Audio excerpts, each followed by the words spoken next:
జ్యోతిషాస్త్రీత్యా ద్వాదశ రాశుల్లో 9వ రాశి అయినటువంటి ధనుసు రాశి మిత్రులారా, మీరు మూలా నక్షత్రం 1, 2, 3, 4 పాదములు, పూర్వాషాఢ నక్షత్రం 1, 2, 3, 4 పాదములు, ఉత్తరాషాఢ నక్షత్రం మొదటి పాదానికి జన్మించిన మీరు ధనుసు రాశి వారిగా పరిగణించబడుతున్నారు. ఇక్కడ మీకు కూడా ఒక చిన్న ఎక్స్ప్లెనేషన్.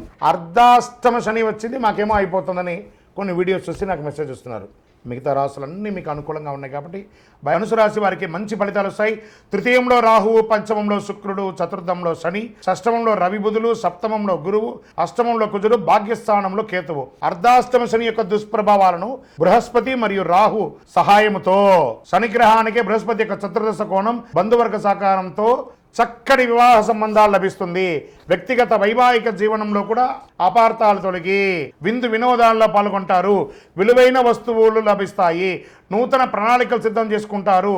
ఉద్యోగుల్లో సహోద్యోగులు మరియు ఉన్నతాధికారుల నుండి మెరుగైన మద్దతు, తక్కువ పనిభారం ఉంటుంది.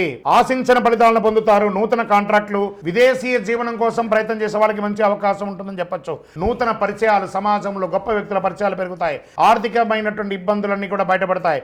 వ్యాపారాన్ని విస్తరింపజేయడానికి expansion of your business, industrial tour కానీ వ్యాపార టూర్ కానీ చేస్తారు. సంతకాలు ఏదైనా పెట్టేటప్పుడు జాగ్రత్తగా చేయండి అని చెప్పారు. ఆర్థిక లావాదేవీల విషయంలో తొందరపడి పెట్టుబడి పెట్టేటప్పుడు ఒకసారికి 4 సారి ఆలోచించి పెట్టుబడి పెట్టండి. స్పెక్యులేషన్ ద్వారా ఇబ్బంది పడే అవకాశాలు ఉన్నాయి. స్థిరాస్తులు కొనుగోలు చేసేందుకు ప్లాన్ చేసుకుంటారు. లోన్ పర్మిషన్స్ అవన్నీ వస్తాయి. ఈ నెలలో ఇల్లు లేదా వాహనం లేదా కొనుగోలు చేసే అవకాశాలు, వివిధ రకాలైనటువంటి ఆస్తి పాస్తులు కొనే అవకాశాలు ఉన్నాయి. ప్రథమార్థంలో వాహనాల మరమ్మత్తు, ఇంటి మరమ్మతులు, వాస్తుపరంగా చక్కదిద్దుకోవడం ఇవన్నీ జరిగే అవకాశాలు ఉన్నాయి. ఆస్తులకు సంబంధించిన పత్రాల విషయంలో అత్యంత గోప్యంగా ఉంచండి. మొహమాటం వల్ల నష్టపోతారు. అనవసరపు చర్చలు, వివాదాలకి దూరంగా ఉండడం మంచిది. ఈ మాసాల్లో ప్రయాణాలు లాస్ట్ వీక్ ఆఫ్ జూన్ లో కాస్త జాగ్రత్తగా ఉండండి. రక్తము, ఎముకలకు సంబంధించిన ఆరోగ్య సమస్యలు వచ్చే అవకాశాలు ఉన్నాయి. విద్యార్థులకు విజయవంతమైనటువంటి పరీక్షలు, ప్రతి పనిలోనూ విజయం సాధిస్తారు. ఉపాధ్యాయుల నుండి మంచి లబ్ధి పొందుతారు. మీరు అందించినటువంటి థీసిస్ ద్వారా మంచి పిహెచ్డి ద్వారా చేసిన వాళ్ళకి మంచిగా ఉంటుంది. వేరే నగరాల్లో, వేరే దేశాల్లో స్థిర నివాసం ఉండే వాళ్ళకి ఇది ఒక మంచి అవకాశం అని కూడా చెప్పొచ్చు. H1B కానీ, గ్రీన్ కార్డు కానీ, పర్మనెంట్ వీసా కానీ, సిటిజన్షిప్ కానీ ఇది ఒక మంచి సమయం అని కూడా చెప్పవచ్చు. రాజకీయ నాయకులకి ఇది మిశ్రమ కాలంగా చెప్పొచ్చు. షేర్ మార్కెట్ మిశ్రమం. మీడియా రంగం వారికి బాగుంటుంది.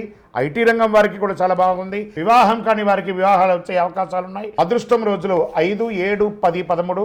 అదృష్ట సంఖ్యలు 5, 6. చంద్రాష్టమం 27వ తారీఖున 1:40 ఉదయం నుండి 29, 6:30 ఉదయం వరకు చంద్రాష్టమం ఉంటుంది. కాబట్టి చాలా జాగ్రత్తగా ఉండాలి. మీరు చేయవలసినటువంటి పరిహారం సుదర్శన మహామంత్రాన్ని పారాయణం చేయండి. ఆర్థిక సంబంధ ఉత్పత్తి పొందడానికి తిరుపతికి వెంకటేశ్వర స్వామి వారికో లేదా మహావిష్ణు క్షేత్రానికో లేదా సత్యనారాయణ చేయండి. లలితా సహస్రనామం, విష్ణు సహస్రనామం పారాయణం చేస్తూ ఉండండి. చక్కటి ఆరోగ్యాన్ని కాపాడుకోవడానికి ఆదిత్య హృదయాన్ని పారాయణం చేయండి. అతి శక్తివంతమైనటువంటి 48 రోజులు పూజ చేసినటువంటి కరుంగాళి మాలను ధరించండి. ఆరోగ్యంగా ఉండండి, ఐశ్వర్యంగా ఉండండి, విజయంగా ఉండండి. అన్ని దోషాలు తొలగండి. మీ యొక్క కులదైవం దగ్గర మీ యొక్క వయస్సు ఎంత ఉందో అన్ని దీపాలు వెలిగించండి. మీ యొక్క వ్యక్తిగత జాతకం తెలుసుకోవాలనుకుంటే కింద కనబడుతున్నటువంటి నంబర్కి మీ పేరు, date of birth, time of birth, place of birth WhatsApp చేయండి. విజయోస్తు.